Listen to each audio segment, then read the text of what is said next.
ስለዚህ ፍርሃት ውስጥ የከተታቸው ይሄ ጸጸቱ ራሱን በመጠጥ ውስጥ መደበቁ ማዘኑ ስላደረገው ነገር እያሰበ እያወራ ማልቀሱ እነዚህን ሰዎች በቃ ካሁን አሁን ሚስጥራችንን አወጣ የሚል ድንጋጤ ውስጥ ይከታቸዋል ብዬ አስባለሁ። እንኳን የማያወራውን ነገር እኮ ነው የመጣኔ በግድ ሊያቀርበን አልፈልግም። እናንተም ይሄን ሊያቀርበን አልፈልግም። እኛ ከየት ነበር እስኪ የተደወለው ማለት የት ነበር ሞቱ የተገኘው? አልጋ ይዞ ይሰክራል በጣም ያው ሰዎች ይነግሩኛል። እኔም አጋጥሞኛል አንድ ቀን አይቼዋለሁ እና በውጭ ነው የሚያድረው። ከዛን ግን ሞቱ ተገኘ። እንዴት ነው ሞቱ የተገኘው? ወንድማቸው ጤነኛ አልነበረም ማለት ይቻላል። አእምሮ ትንሽ ታውቆ ነበረ። እኔ በበኩሌ በጣም አዘኛለሁ እውነት ለመናገር። ወይ መኮንን ሊሆን ይችላል ያ ባለጌ። ተረጋጋ ባክን ተረጋጋ። ስሜታዊ አትሁን። እኔ በግሌ ለማስተካከል ሞክሬ ነበር እንደ ወንድምነቴ ግን አልቻልኩም። ገባ ለማንም አይናገርም። እኔ በግድ ተጭኘው ምን ሆነሃል ብዬ እንትን ካላልኩ በስተቀር አይናገርም። ሰክሮ በዛ መጠን የሰከረ ሰው ገመድ አስሮ ራሱን ሊያንጠለጥል ይችላል የሚሉ ነገሮችም ጥያቄዎችም እያነሳን ነበር። እንደ ወንጀለኛ ቢሆንም ከኛ ጋር የተላመደ ሰው ስለነበረ እሱን ማጣት ያሳዝነናል። ምክንያቱም ሰው መሆኑን ነው እኛ የምናውቀው። ምክንያቱም አደገኛ ጸጸት ላይ ነው ያለው። ራሱን በመጉዳት ውስጥ ነው ያለው። ራሱን በማሰቃየት ውስጥ ነው ያለው።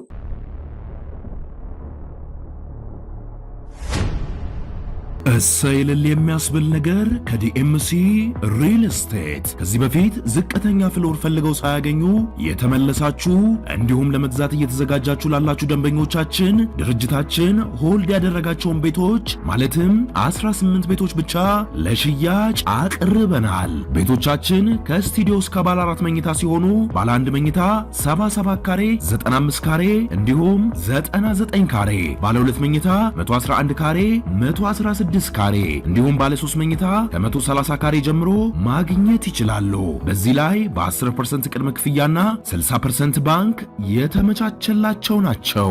ልብ ይበሉ፣ ድርጅቱ ከሚሰጠው ቅናሽ በተጨማሪ ይህን ቻናል ማለትም የንስራይንን ጠቅሰው ለሚመጡ ደንበኞቻችን ተጨማሪ ቅናሽ አዘጋጅተናል። ለተጨማሪ መረጃ በ0997 24 8676 ላይ አለያም በ0997 398676 ላይ ይደውሉ።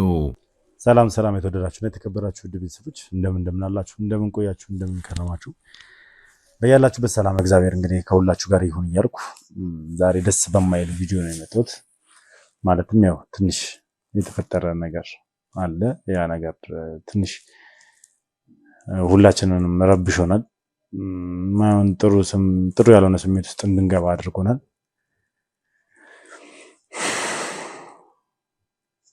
ማለት ያው እንግዲህ ከዚህ ቀደም አሁን ቢያዝነው ከዚህ ላይ ባቤል አጎት ላይ ባቤል ላይ ያለውን ነገር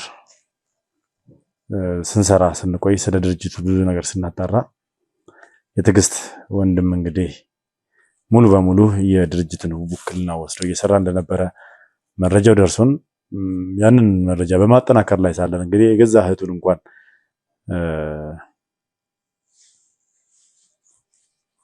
በማይሆን ሁኔታ በህይወት እንዳለች እያወቀ ለረጅም ጊዜ ዝም ብሎ እንደነበረ እያንዳንዱ ነገር ሰምተን ነበርና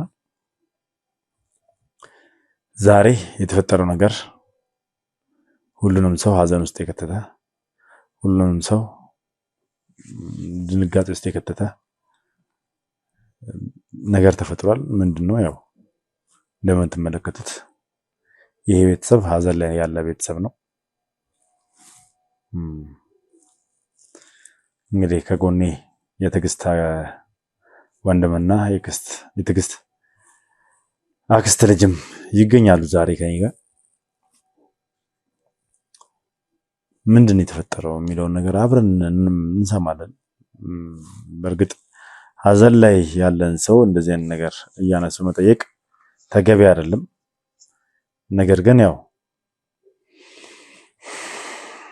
የሆነውና የተፈጠረውን ነገር በሚዲያ ይፋ መደረግ ስላለበት በኋላ ጥያቄ ቢነሳ ጥያቄ ቢመጣ ምንድነው የተፈጠረው፣ እንዴት እንደዚህ ሊሆን ቻለ የሚል ጥያቄዎች ቢመጡ ምላሽ እንዲኖረን ዛሬ ይህንን ቪዲዮ ቀርጸን እንግዲህ እንደማስረጃም እንዲሁም ደግሞ ለተመልካቹም እንደ መረጃ እንዲሆንለት እንለቀዋለን ማለት ነው። ለማንኛውም የትም ሳትሄዱ እስከ ፕሮግራማችን ፍጻሜ ድረስ ሆናችሁ ይህንን ቪዲዮ እንድትከታተሉና ይህንን ቤተሰብም እግዚአብሔር ያጽናችሁ እንድትሉ እፈልጋለሁ። አዲስ ናችሁ ካላችሁ ሰብስክራይብ ማድረጋችሁን አትርሱ። ሀሳብ አስተያየታችሁን ኮሜንት ላይ ጻፉልን። ቪዲዮን ደግሞ ላይክ፣ ሼር እያደረጋችሁ ለብዙ ሰው አድርሱልን። የትኛውም የሰው ልጅ የሰው ነው። ምክንያቱም ይህን ነገር ያልኩበት ምክንያት ምንድን ነው?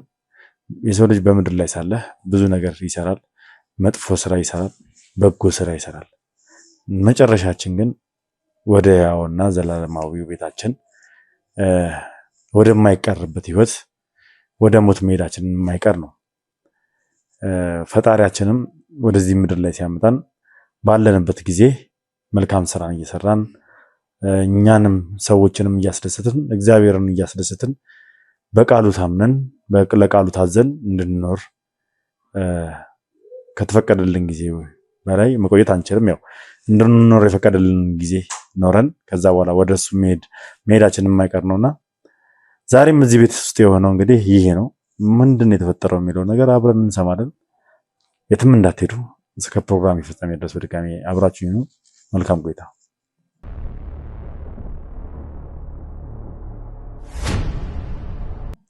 በመጀመሪያ ለመላው ቤተሰባችሁ መጽናናትን እመኛለሁ። እሺ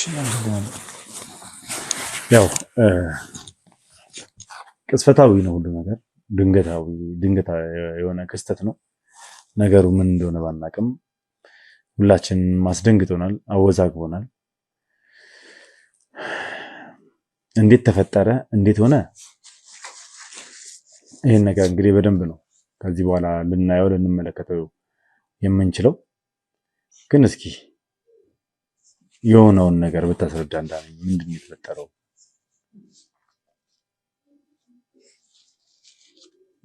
ምን እንደምልህ አላውቅም። እኛም ከአቅማችን በላይ የሆነ ነገር ነው ያጋጠመን።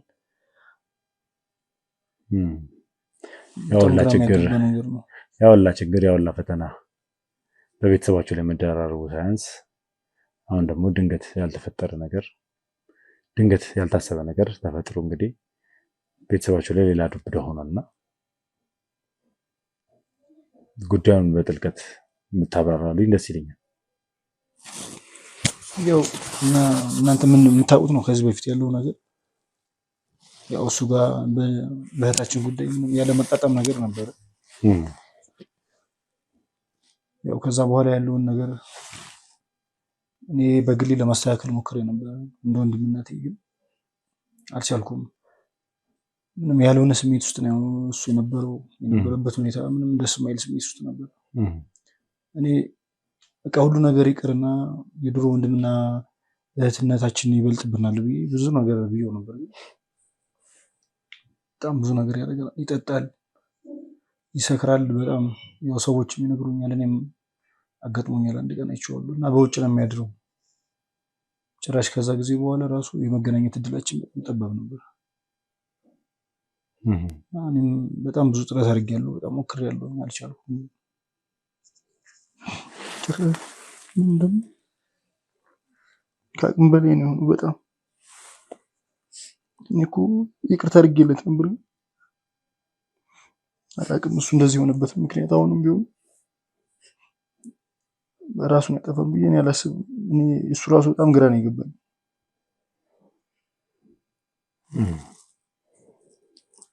አዎ ተመልካች እንዲያቆም የምፈልገው ነገር ምንድን ነው የተፈጠረው ያላችሁ ተመልካቾች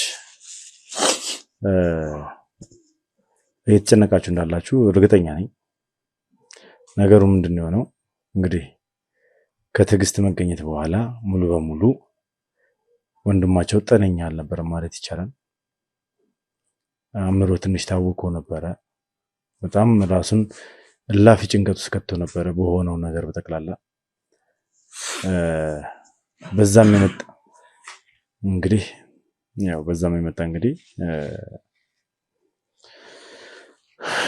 ያው ሁላችንም የምናውቀው ነገር ነው። እንደዛ እየሆነ በእስር ላይ መቆየት አልነበረበትም። ስለዚህ በዋስ እንዲወጣና በጸበልም በምንም ብቻ ትሪት እንዲደረግ ወደ ራሱ እንዲመለስ ተብሎ ተደርጎ ነበር።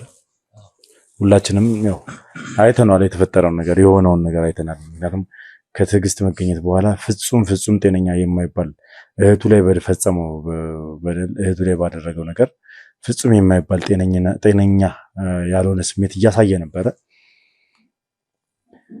ከዛ እንግዲህ እንደዛም ሆኖ ወደ ቤቱ ገብቶ ከወንድሞቹ ወንድሙ ነው ያው ከጎን ያለው ትዕግስትና ታናሽ እህቱ እንግዲህ ያው እንደምናውቀው ጸበል ላይ ናቸው ስቲል እስካሁን ድረስ። በዚህ ሁኔታ ውስጥ ራሱ ሆኖ ራሱን መውቀሱን አላቆመም፣ አእምሮን ማረጋጋቱን አላቆመም። እንዳለው እላፊ መጠጥ መጠጣት፣ ራሱን መውቀስ፣ ራሱን ማንገላታት ውስጥ ገብቶ ነበረ። ከባድ የጸጸት ስሜት ውስጥ ገብቶ ነበረ። በዛ ምክንያት እንግዲህ የተፈጠረው ነገር ድንገት ሲደወልልን እኛ ግራ ገብቶን ነበር። ያው ቡድናችን በሙሉ ሚኪም እዚህ ይገኛል። እንደምትመለከቱት የተፈጠረው ነገር ሁላችንም አስደንግጦናል ይመስለኛል። ስለተፈጠረው ነገር እስኪ ያው እጅግ በጣም የሚያሳዝን ነገር ነው የተፈጠረው ተመልካቾቻችን። ያው ለመላው ቤተሰቦቹ ያው መጽናናትን እመኛለሁ። ፈጣሪ ያበርታችሁ። ያው እኛም በስራችን ውስጥ ሎሌ እንግዲህ እንደምታውቀው ሰዎች በተለያዩ አጋጣሚዎች ወንጀል ውስጥ ይገባሉ፣ የተሳሳቱ ነገሮችን ያደርጋሉ። ምናልባት ቆም ብሎ ባለማሰብ፣ ሌላው ደግሞ አንዳንድ አስገዳጅ በሆኑ ምክንያቶች ብቻ ወንጀል ውስጥ ይገባሉና ትልቁ ዓላማችን የኛ ዓላማ ትልቁ ዓላማችን ሰዎች ከዛ ከገቡበት ወንጀልና አላስፈላጊ ከሆነ መንገድ እንዲመለሱ፣ እንዲጸጸቱ፣ ታርመው ደግሞ ወደ ቀድሞ ህይወታቸው እንዲመለሱ ነው ፍላጎታችን። የማንም ሰው መጨረሻ በእንደዚህ አይነት መልኩ እንዲሆን እኛ ፍላጎት የለንም። እንዴትም ያለ ጨካኝ ወንጀለኛ ቢሆን ታርሞ ይወጣል የሚል እምነት ነው ያለን። ምክንያቱም ወንጀልን ከእናቱ ማህፀን ተምሮ የሚወጣ ማንም የለም። ያው በጊዜ ሂደት ኢንቫይሮንመንቱ አንዳንድ ነገሮች ሰዎችን ይለውጣቸዋል። በዛ ለውጥ ነው ሰዎች መጥፎ የሚሆኑትና ተመልሰው ደግሞ ጥሩ መሆን የማይችሉበት ምክንያት ምንም የለም ብለን ስለምናስብ ምንም ያህል የከፋ በደል ቢያደርሱብን ይቅር ከማለትና እንዲጸጸቱ እንዲታረሙ ከመፈለግ ውጪ ምንም ነገር አናደርግም። ያው ተመልካቾችም ታውቁታላችሁ። እኛ ላይ ራሱ ሌሎች ሰዎች ላይ አይደለም እኛ ላይ ልዑል ላይ ራሱ የከፋ በደል በዛ መጠን የከፋ በደል ያደረጉትን ሰዎች መስፍንም ራሱን ሲያጠፋ ምን ያህል ጸጽቶት እንደነበር ልዑል በጊዜው ምን ያህል ተረብሾ እንደነበረ የምናውቀው ነገር ነው። እንደዛ በዛ መጠን የበደለው ሰው እንግዲህ ራሱን ሲያጠፋ እንግዲህ ጸጸት ውስጥ እና ያልሆነ ስሜት ውስጥ ገብቶ ነበር። ያን ያህል ነው ሰዎች እንዲለወጡ እንዲታረሙና ወደ ቀድሞ ህይወታቸው እንዲመለሱ የምንፈልገው።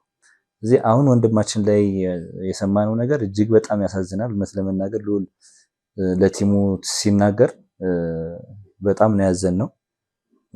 እንደ ወንድም ገና ወጣት ነው፣ ብዙ ነገሮች የሚጠብቁት ልጅ ነው። ይለወጣል፣ ነገር ይስተካከላል ብለን ደግሞ ሙሉ እምነት የነበረ ልጅ ነው። ምክንያቱም ትዕግስት በተለይ ከተገኘች በኋላ የነበሩት የስሜት መዘበራረቆች የነበሩት የጸጸት ስሜቶች ልጁ በእርግጥም እንደከፋው በእርግጥም እንደተጸጸተ በገንዘብና አላስፈላጊ በሆኑ ነገሮች አስገዳጅ ሁኔታዎች ውስጥ ሆኖ ያንን ነገር ደብቆ እንደቆየ የሚያሳዩ ነበሩ እና ያንን ስንሰማ እጅግ በጣም ደንግጠናል።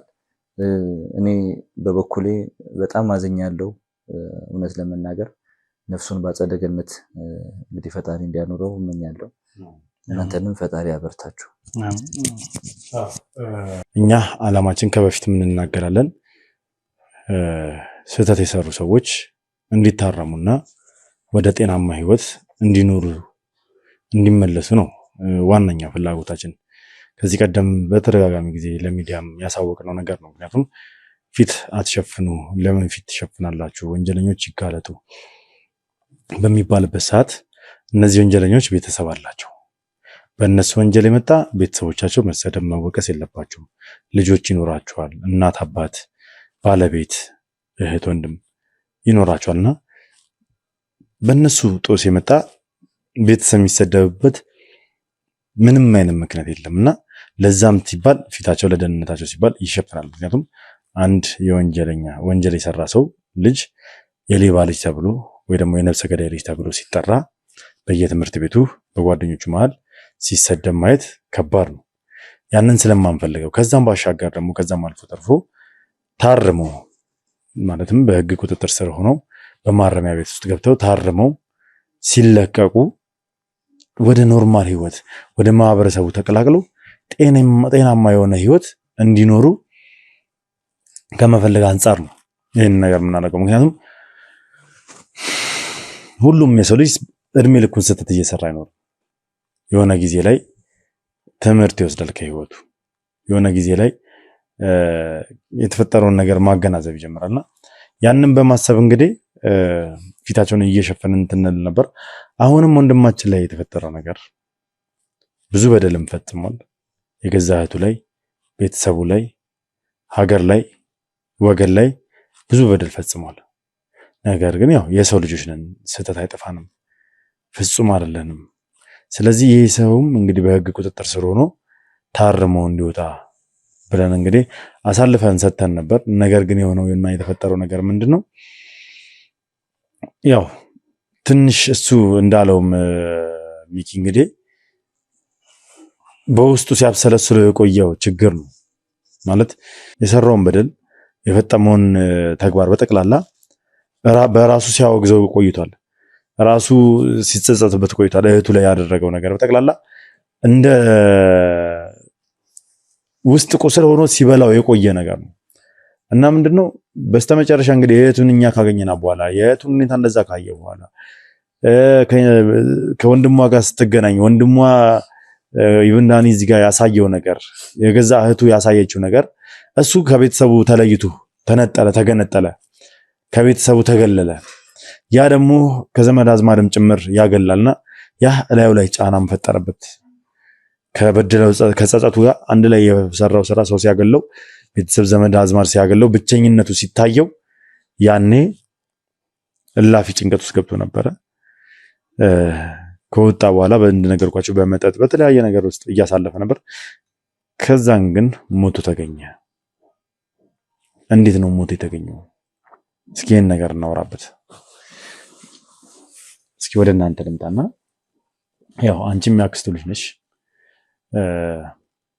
አይ ቲንክ ትቀራረቡ ነበረ ከሱ ጋር አይደል? እንደውም ከወንድሞቹ በላይ የምንቀራረበው ከኔ ጋር ነው። በደንብ ነበር የምናወራ የነበረው። ግን በዚህ ልክ እንደዚህ ይሆናል ብዬ አላሰብኩም ነበር።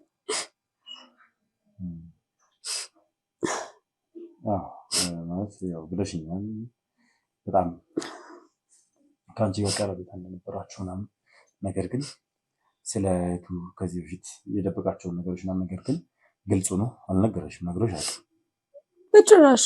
የሆነ ጊዜ ብቻ ግን በአጋጣሚ አየው ካለ በኋላ እንደገና ደግሞ መልሶ አይ ተሳስቼ ነው ያየው መስሎኝ ነው ምናምን ብሎኝ እንደገና እንትን ብሎኛል። ግን በዚህ ልክ ደግሞ ነገሮችን ይደብቃል ብዬ አላስብም ነበር። ያን የመጀመሪያ ሰሞን ትዕግስትን አዲስ አበባ ላይ አየኋት ማለት ነው። ከዛ በኋላ ያው የሚሰራውን ስራም አታውቂም ነበር። ያው መልሶ አላየኋትም ተሳስቼ ነው ካለ በኋላ ስራ ጀምሮ ነበር እና ስለሚሰራው ስራዎች እና ነገር እንደው ዲቴል ነገሮች የሚያውቀው ነገር ነበር? አይ ብዙ ጊዜ አይነግረኝም። ግን እኔ ጨራለቃል በጣም በቃ ከራሱ ጋር ሲጋጭ ምን ሲል ብቸኝነት ሲሰማው ሲያለቅስ ምን ሲል ነው ብዙ ጊዜ ወደ እኔ ጋር የሚመጣውና እኔ ደግሞ በጣም በቃ ከመል በላይ በጣም ስለምወደውም በጣም ስለሚያሳዝነኝ ለማጽናናት አይዞ ለማለት ምናምን ነው የምሞክረው። ለምን እንደዚህ የሆዱን አውጥቶ አያወራም። ገባ? ለማንም አይናገርም። እኔ በግድ ተጭኘው ምን ሆነሃል ብዬ እንትን ካላልኩ በስተቀር አይናገርም። ያ ነገር ስለነበረ ብዙም አይናገርም። በቃ ትልቁ ችግር እሱ ነው። ከዚህ ሁላ ጊዜ በኋላ እንግዲህ ሞታለች የተባለችው ልታችሁ ማለት ነው የአንቺ አክስት ልጅ ማለት እንግዲህ የት ማለት ነው አይደል? አዎ በህይወት ተገኝታ አእምሯ ጥሩ ባልሆነበት ሁኔታ ውስጥ እንግዲህ የገዛ ወንድሟ እያወቀ የሁላ በደል ሲደርስባት ዝም ያለ ሰው ነውና እሷ በተገኘችበት ጊዜ ይበልጥ እንግዲህ ይሄ ነገር እየተባባሰ መጥቷል። በዚህ ልክ እንደዚህ ይሆናል ብዬ እኔ ግን በፍጹም አላሰብኩም ነበር። ማለት ለረጅም ጊዜ በጣም በቃ ከራሱ ጋር ይጋጭ ነበር። ማለትም በቃ የሰራው ነገር እንደቆጫው ትልቅ ጥፋት እያጠፋ እንደሆነ በድርጅት ላይ ያሉት ነገሮችን በቃ በጣም ጸጸት ከምል በላይ በጣም አንገብግቦታል። ስህተቱን ማረም ይፈልጎ አለመቻል አይነት ነገር ስሜት ውስጥ ነበር ያለው ማለት ነው። ለምን በዛ ልክ ጭንቀትና እንትን ውስጥ የገባው ለዛም ጭምር ነው። ወይኔ ብሎ በጣም ነው የሚቆጨው የሚጸጸተው። ግን ያንን ነገር ለማስተካከል እንኳን እንትን በቃ ረፍዶብኛል ብሎ አስበው ይሁን አላውቅም። ግን በዛ ልክ ይሆናል ብዬ እኔ አላሰብኩም ነበር። ማለት ከመጸጸት ከጀመረ ቆይቷል።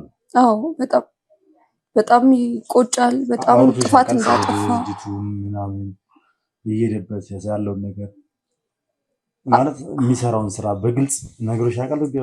በቁጭት ውስጥ በገባ ሰዓት በእርግጥ ውስጥ ላይ ያለውን ሚስጥሩን ይሄ ነው ብሎ ባይነግረኝም ግን ውስጥ ላይ የሚሰሩት ነገር ትክክል ያልሆነ ነገር እንዳለ በዚህ ላይ ደግሞ የድርጅቱ በሱ ስም መሆኑ በጣም እንደሚቆጨው ይናገር ነበር ማለት ነው በተደጋጋሚ። ግን ዲቴል ውስጡን በቃ ሚስጥሩን ይሄ ነው ብሎ አይነግረኝም። ለምን ተበሳጭቶ ተናዶ በሚመጣበት ሰዓት ነው በጣም ተጭኜ ስጠይቀው ነው ያንን ቁጭቱንም የሚናገረው ማለት ነው። ለምን በቃ እንደዚህ መሆን አልነበረበትም ምናምን እያለ ነው የሚቆጨው ማለት ነው እንጂ ውስጥ ላይ ያለውን ነገር በዝርዝር በእርግጥ አይነግረኝም። ያንንም ቢሆን በቃ እኔ በጣም ስጫ ነው ምንድነው ቆይ ይሄን ያህል የሚያስጨንቅ ምንድነው ችግሩ ብዬ ስናገረው ብቻ ነው በቃ ቢያንስ በዛ ድርጅት ምክንያት የሚሰማውን ስሜት የሚሰማውን ቁጭት በቃ ለመናገር የሚሞክረው ግን ያው ያስብና ለመናገር ከዛ ደግሞ አይነግረኝም።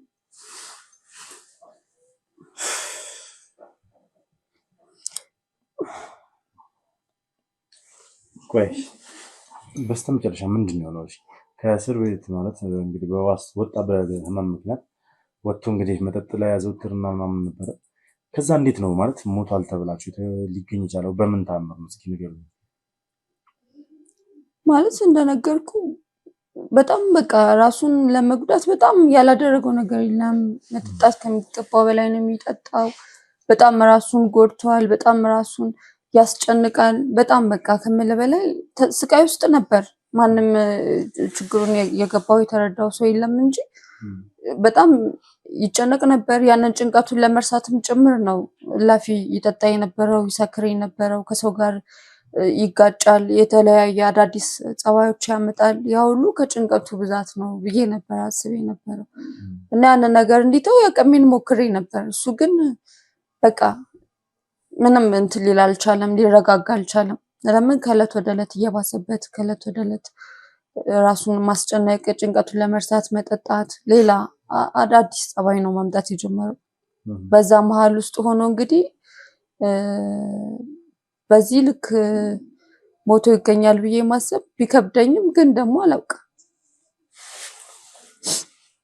ግን እኔ ይሄን አንድ ነገር ሳልናገር ማላልፈው ነገር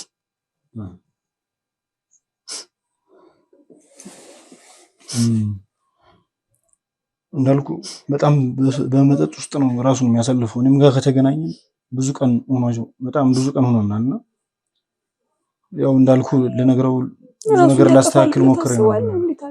እንዴት ምን ያስቡላችሁ እንዴት ምን አይነት ጉልበት ኖሮት ራሱ ላይ ጨክኖ ራሱ እንዴት ሞቱ ተገኘ ተብሎ ሞቱን ከሞተ በኋላኛ እንኳን ብቻ እንደጸጸተው እና እንደቆጨው በደንብ የገባኝ ነገር ነበርና እናንተም እኮ አልተረዳችሁትም። እሱ እኮ እንደዚህ ብሎ ለእናንተ እንኳን የማያወራውን ነገር እኮ ነው የመጣኔ ሊያቀርበን አልፈልግም።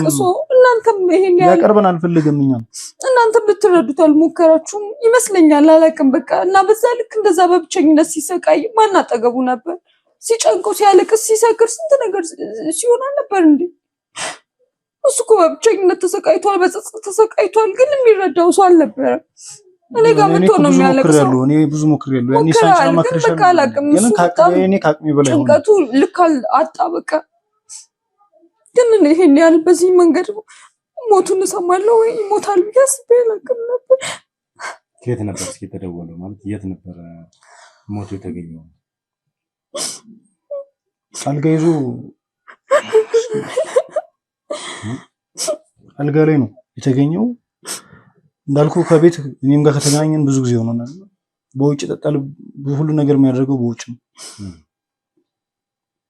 እና በጣም የሚያስጠላው የሚዘገነው ነገር አንድ ቀን ሁሉ አድሯል እኮ አድሮ ውሎ ነው የተገኘው። እንደ ሞተ የታወቀው ራሱ ወደ ማታ አመሻሽ ላይ ነው ውሎ አድሮ እዚህ ልክ ያልፈላጊ እንዳጣስ ቤተሰብ እንደሌለው ሰው እና ሰዎቹ ናቸው የእንትን ላይ ክፍል ላይ የሚሰሩት ሪሴፕሽን ክፍል የሚሰሩት ናቸው። ሩም ላይ ነበር ማለት ነው። አልጋ ይዞ እንዳልኩ እኛ ጋር ከወጣ ብዙ ጊዜ ሆኖታል እና በውጭ ነው የሚያድረው፣ በውጭ ነው ሁሉ ነገር የሚጠቀመው በውጭ ነው። የት እንደሚውሉ አናውቅም፣ ምንም ነገር የምናውቀው የለም። ግን በእርግጠኝነት ይህን ድርጅት ለማጋለጥ የሆነ ስሜት እንደተሰማው የጸጸት ስሜት እንደተሰማው በእህቱ ላይ ያደረሰው ነገር ህዝቡ ላይ የፈጸመው በደል ያን ነገር ራሱን እንደጸጸተው በጣም እኔ እርግጠኛ ነኝ። በጣም ግን ይሄ ሁሉ የሚያደርግበት የሆነ አንድ ኃይል አለ ወይ መኮንን ሊሆን ይችላል። ያ ባለጌ ተረጋጋ፣ እባክህን ተረጋጋ። ስሜታዊ አትሁን። ምን ላድርግ? ወንድሜ ያሳጣኝ እህቴን እንደዛ ከጥቅም ውጭ እንድታብድ አደረገ። እሱም ወንድሜን ገደለ። እርግጠኛ ባልሆንም እኔ እሱ ነው ብዬ ነው የማስበው። አሁንም ቢሆን ማለት ነው ቤተሰባችንን ሁላችንም በቃ ሊበትን ነው የመጣው የሰውዬ።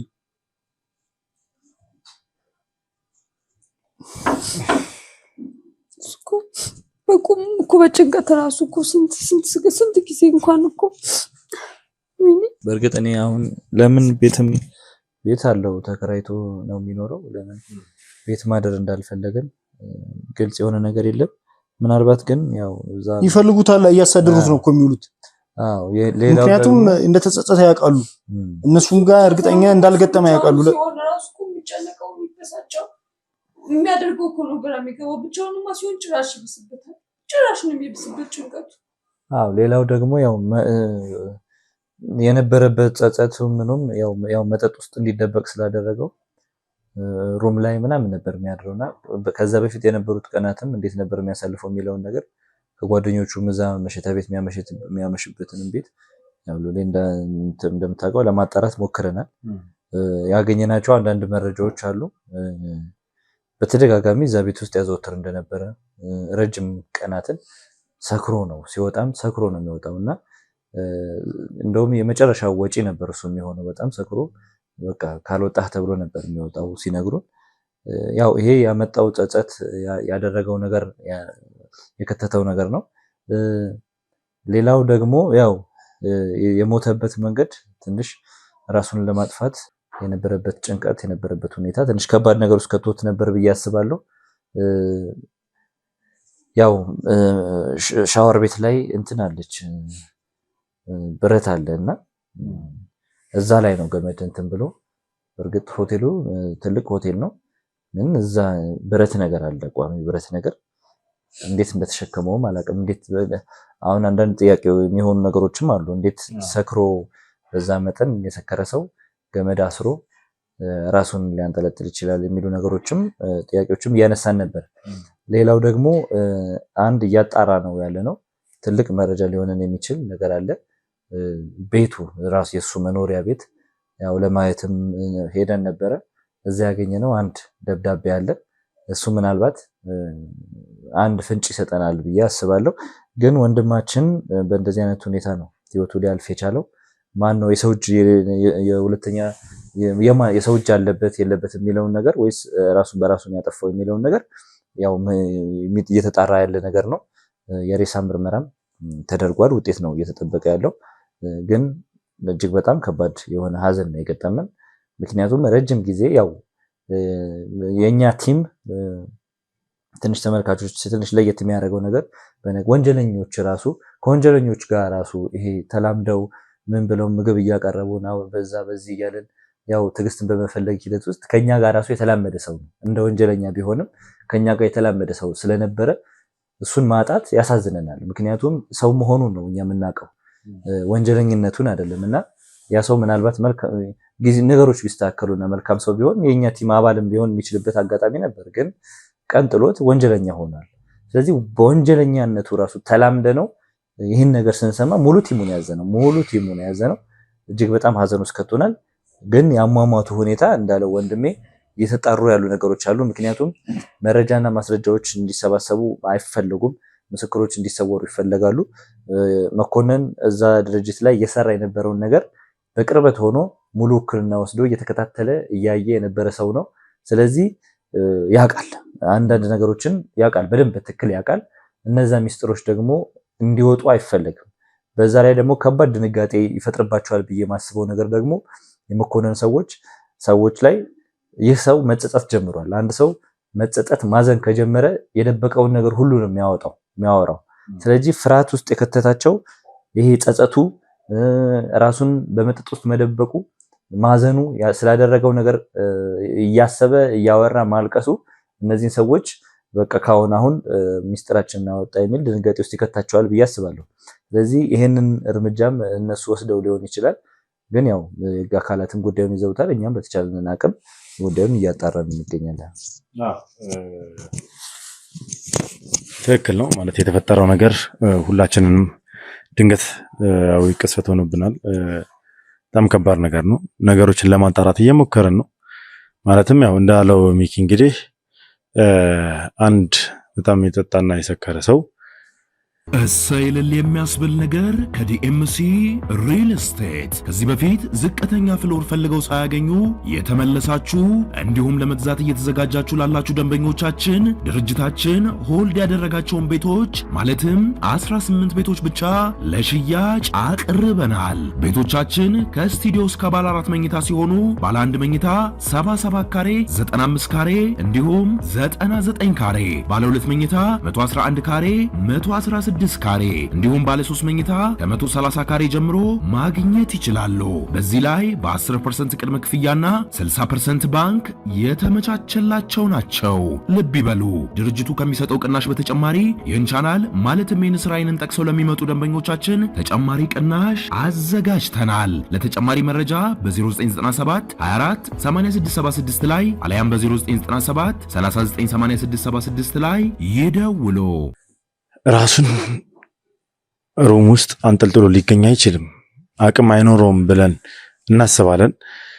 ምክንያቱም ይህን ያልንበት ነገር ምንድነው? በምን አወቃችሁ መስከሩ ምናምን ካላችሁ ያው ማጣራቶችን አድርገን ነበረ። የዛን ቀን የነበረውን ነገር ሪሴፕሽን ላይ ያሉትን ሰዎች ነን ጥያቄ ያቀርበንላቸው ነበር። ነገር ግን የዛን ቀን በጣም ሰክሮ እንደነበረ፣ ጥምዝ ብሎ እንደነበረ፣ ላፊ ሆኖበት እንደነበረ ስካሩ በደንብ ነው የነገሩንና እነሱ ራሱ እንዴት ይህ ነገር ማለት እንዴት ሊሆን ይችላል? በጣም እኮ ሰክሮ ነበረ።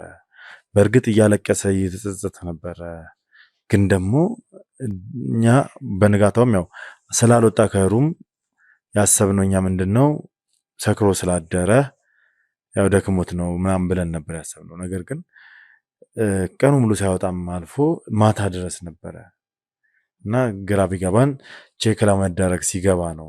ምክንያቱም ምግብ አላዘዘም፣ ምንም ነገር ያዘዘው ነገር የለምና አጋጣሚ ስንሄድ ያው ሊከፍትልን አልቻለም ስናንኳኳ። ከዛ ነው ያው ሌላ ሪዘርቭ ማስተር ካርድ ስለነበረ የሩሞች ማስተር ካርድ በዛ ከፍተን ስንገባ እንግዲህ በዚህ ሁኔታ ውስጥ አገኘ ነው ብለው ነው የተናገሩትና ነገሮችን እየተጣሩ ነው ያሉት። በምን አይነት መልኩ እንደዚህ ራሱ ሊያጠፋ እንደሚችል እንግዲህ በደንብ ምርመራ እየተደረገ ነው ያለው። ሚኪም ገልጾታል። እኛ የትኛውም ሰው ራሱን እንዲያጠፋ አንፈልግም። የትኛውም ሰው እንዲሞትብን አልፈልግም። ወንጀለኛም ሆነ ሐቀኛም ሆነ እግዚአብሔር በፈቀደለት በተፈጥሯዊ አሟሟት እንጂ በአደጋና ራስን በማጥፋት የትኛውም ሰው ባይሞት ደስ ይላል። የምንቀበለው ነገር አይደለም እና ያው እንግዲህ ለተፈጠረው ነገር ምላሽ እናገኛለን ብዬ አስባለሁ በቅርቡ።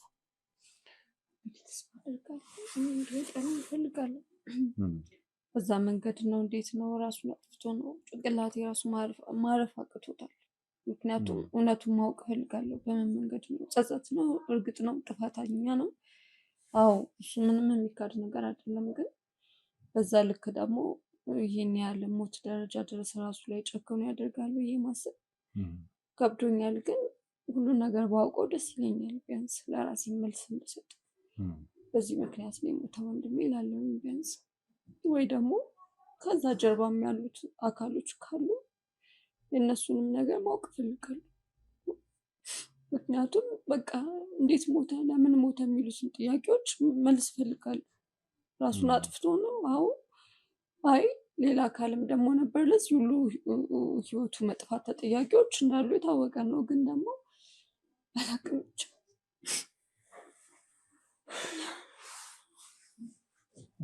ምንድነው እኛ እንደ ቤተሰብ እስከ መጨረሻ የምንለው ነገር ሀቁ እንዲወጣ ማን ምን እንዳደረገበት አሁንም በጥርጣሬ ላይ ያለ ነው እንጂ አሁን የደረስንበት ነገር የለም። አሁን ቲጂም ከጸበል ስትመጣ አሁን ምንም ታውቀው ታሪክ የለም። በሰው ለማስነገር ሙከራና ስልኳ የማይሰራ። ስለዚህ እሷ ስትመጣ እሷንስ ምንድነው መልስ የምንሰጣት? ትንሽ ከበድ ይላል። ሞር ደግሞ ታናሽ እህታችሁ አለች። እንግዲህ የእሷ ነው ትልቁ ጉዳይ። ትዕግስት እንኳን ያው ያለችበት ሁኔታ ጥሩ ቢሆንም ከበፊቱ የተሻለ ቢሆንም መጠየቁ አይቀርም። ሙሉ በሙሉ ያው መዳኑ አይቀርምና ሙሉ በሙሉ ስድን ጥያቄ ማቅረቡ አይቀርም።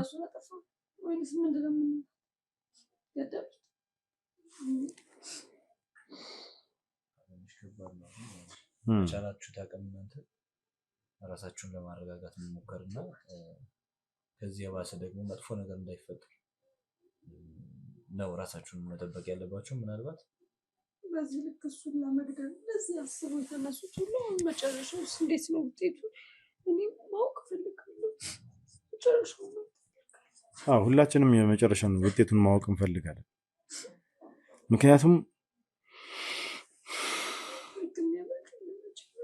እነዚህ ሰዎች አያደርጉም አንልም፣ ሊያደርጉ ይችላሉ። ምክንያቱም ያው አንደኛ ልጁ የተጸጸተ ነው በህግ ቁጥጥር ስር ነበረ። ያው ያለበት የአእምሮ ችግር እንግዲህ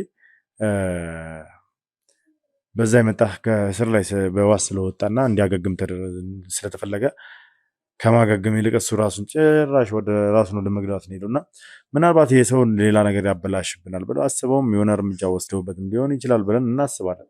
ነገር ግን ይህን በሙሉ ልብ ሆነ በሙሉ ደምድመን ልንወስን አንችልም። ምክንያቱም ካለበት ሁኔታ አንጻር ደግሞ እሱ ራሱን ሊያጠፋም ይችላል ብለን እናምናለን። ምክንያቱም አደገኛ ጸጸት ላይ ነው ያለው፣ ራሱን በመጉዳት ውስጥ ነው ያለው፣ ራሱን በማሰቃየት ውስጥ ነው ያለው እና ጸጸት ደግሞ እላፊ ሲሆን አእምሯችንን ሲያናጋው የምንወስነውን ውሳኔዎች አናውቅም። በዚህ ጭንቀት ውስጥ፣ በዚህ ጸጸት ውስጥ፣ በዚህ ህመም ውስጥ ከመቆየት ራስን ማጥፋት ይሻላል ብለው የሚወስኑ ሰዎች አሉ፣ ውሳኔ የሚወስኑ ሰዎችና ምናልባት እንደዛም አይነት ውሳኔ ወስኖ ሊሆን ይችላል። ነገር ግን ያው ይህን ሁላ ነገር ልናረጋግጥና ልንለየው የምንችለው እንግዲህ ቦታው ላይ ስንገኝ ማለትም በኋላ ላይ ውጤቱ እጃችን ሲገባ ነው። እያንዳንዱን ውጤት እኛ ስናረጋግጥ በማስረጃ አዎ ራሱን አጥፍቶ ነው አሊያም ደግሞ አይ ተገሎ ነው የሚለው ነገር በሰፊው ያው ለእናንተም ሆነ ለማህበረሰቡ በሚዲያ ማውጣታችን ግድ ይላል። እንደ ቀልድም ልናየው የምንችለው ነገር አለ። ምክንያቱም ለዚህ ሁላ ነገር መነሻኛ ነን። ለዚህ ሁላ ነገር መነሻኛ ነን ማለት ይሄንን ኬዝ ያዝ ነው ይሄንን ኬዝ ጀመርነው እኛ ነንና ይሄንን ኬዝ እንግዲህ ለመፍታት ደፋ ቀና እያልን ያለነው እየተሯሯጥን ያለነው። ስለዚህ እኛ ይሄንን ኬዝ ለመፍታት እየተሯሯጥን ባለንበት ሁኔታ ውስጥ እንግዲህ በቁጥጥር ስር እንዲውል ያደረኩትም እኔ ነኝ። እያንዳንዱን የሱን እውነታዎች እንዲጋለጥበት የሚያደርኩት እኔ ነኝ። ያ መሆን ስላለበት ነው ያደረኩት። ግን ደግሞ እንደዚህ ያደረኩት እኔ እሱን ራሱ እንዲያጠፋ ሳይሆን ታርሞ ይቅርታ ጠይቆ የፍርድ ጊዜውን ጨርሶ በአግባብ ወደ ቤተሰቦቹ እንዲቀላቀልና ጤናማ የሆነ ኑሮ እንዲኖር ነበረ። እሱ ግን ደክሟል፣ አልቻለም። ከዚህ በላይ መግፋት ስላልቻለ ይህንን ነገር ወስኖ ሊሆን ይችላል። አሊያም ደግሞ የሆነ ሰዓት ላይ አገግሞ ይህንን ነገር ሙሉ በሙሉ አውጥቶ እንዳያጋለጥ በሚል ይህንን ውሳኔ ወስነውበታል ብዬ አምናለሁ። ለማንኛውም እስኪ ውድ ቤተሰቦች እነዚህንም ሰዎች እግዚአብሔር ያጽናችሁ ማለት ፈልጋለሁ። እናንተም እግዚአብሔር ያጽናችሁ ብላችሁ ኮሜንት ላይ እንድጽፉ ፈልጋለሁ። የትኛውም ሰው በደል የፈጸመ ሰው ቢሆን ህይወቱ ያለፈው አይገባውም። በእንደዚህ አይነት መልኩ ህይወቱ መጥፋት የለበትም፣ አይገባውም። ቅድም እንደነገርኳችሁ በተፈጥሯዊ መልኩ መንገድ ነበር ራሱን ማጥፋት የነበረ በተፈጥሯዊ መንገድ ነበር መሞት የነበረበት እንጂ ራሱን አጥፍቶ መሞት አልነበረበትም የሚለውን ሐሳብ እንግዲህ ላንጸባርቅ ፈልጋለሁ። ተገቢም ስላልሆነ ነው። ያው እናንተም እንግዲህ ይህን ነገር እውነታውን እንድታውቁት ስለፈለኩ ነው። አንዳንዴ ክፋት በራሱ ምን አይነት ውሳኔ ሊያስወሰን እንደሚችል እንድትረዱትም ጭምር ነው። አንዳንዴ መጥፎ መስራት ጥሩ አለማድረግ እንግዲህ እዚህ ደረጃ ያደርሳል። ስለዚህ እባካችሁ እንጠንቀቅ። ለምናደርጋቸው ነገሮች፣ ለምንሰራቸው ስራዎች በጠቅላላ ጥንቃቄ እናድርግ ለማለት እወዳለሁ። ይህን መልዕክቴን አስተላልፋለሁ። እናንተም እንግዲህ እግዚአብሔር አምላክ እንግዲህ ያጽናችሁ ማለት ፈልጋለሁ። ብርታቱን ይላክላችሁ። ያው የሞተውንም እንግዲህ በደጋጎች አባት በያዕቆብና በይስሐቅ ጎን ያቆይልን፣ ነፍሱን በአጸደ ገነት ያሳርፍልን። ሌላ ምንም ማለት አንችልም። እንግዲህ ኦልሬዲ ሀዘን ማብዛትም አያስፈልግም። ሀዘን ማብዛት በራሱ ሌላ ሀዘን ይዞ ይመጣል፣ ቤተሰብንም ይረብሻል፣ በሽታን ያመጣል፣ ያስጨንቃል። እናንተም ከዚህ በላይ መሆን የለባችሁም እና ሀዘናችሁን አታብዙ። ያው ህርም መውጣት ህርም ግዴታ ነው፣ ግን ደግሞ ያን ያክል ራሳችሁን እንድትጎዱ አልፈልግም። ስለዚህ ዋና መጸለይ ያለባችሁ ለነፍሱ በሰላም እንድታርፍ፣ ለሰራቸው ስራዎች በጠቅላላ እግዚአብሔር አምላክ ይቅር እንዲለው ጸሎታችሁን ማድረስ ይኖርባችኋል ሁልጊዜም። ያው በዚህ ነው ልታግዙት የምትችሉት ከዚህ በኋላ ማለት ነው። ስለዚህ ውድ ቤተሰቦች እናንተም እንግዲህ ምንም ማለት አልችልም፣ እግዚአብሔር ያጽናችሁ እያላችሁ ጻፉልኝ። ከዛ ባሻገር በያላችሁ በሰላም እግዚአብሔር ከሁላችሁ ጋር ይሁን። አብራችሁኝ ስለነበራችሁ ከልብ አድርጌ አመሰግናለሁ። ሰብስክራይብ፣ ላይክ እና ሼር ማድረጉ እንዳይረሳ። መልካም ቀን ይሁንላችሁ።